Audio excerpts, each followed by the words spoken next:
Hello, my name is Patrick Gunning, and you are currently listening to my description to things. And on this episode, I am going to be describing prank calls. A term of a prank call is about calling some random number and telling the victim some random thing to make them angry or make them laugh in a way of another person's amusement.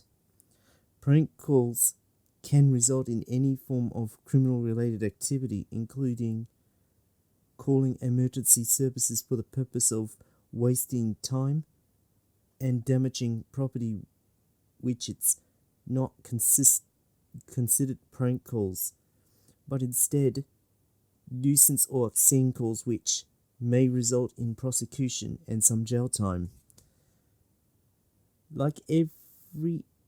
Like any other type of pranks, if you let the victim know at the end or find out it's a prank call, the reaction ranges from victims between being mad, hang up, or laugh after finding out the prank funny. Recording a telephone conversation, including prank calling, without letting the other party know is a violation of privacy.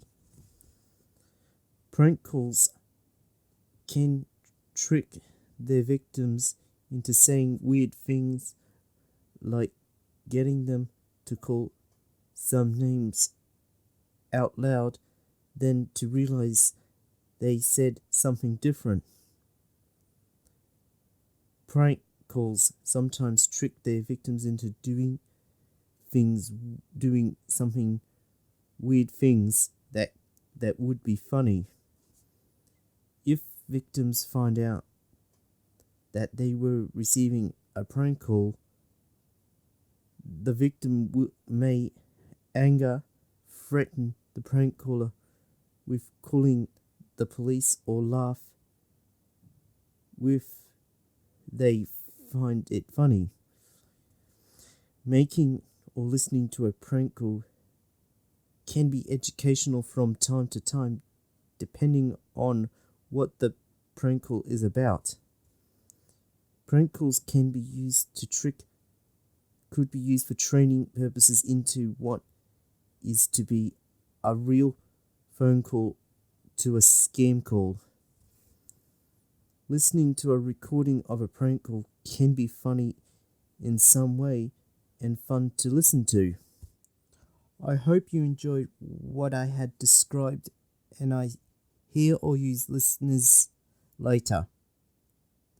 This podcast is written, announced, and produced by Patrick Gunning, and podcast is copyrighted 2022 by PF002.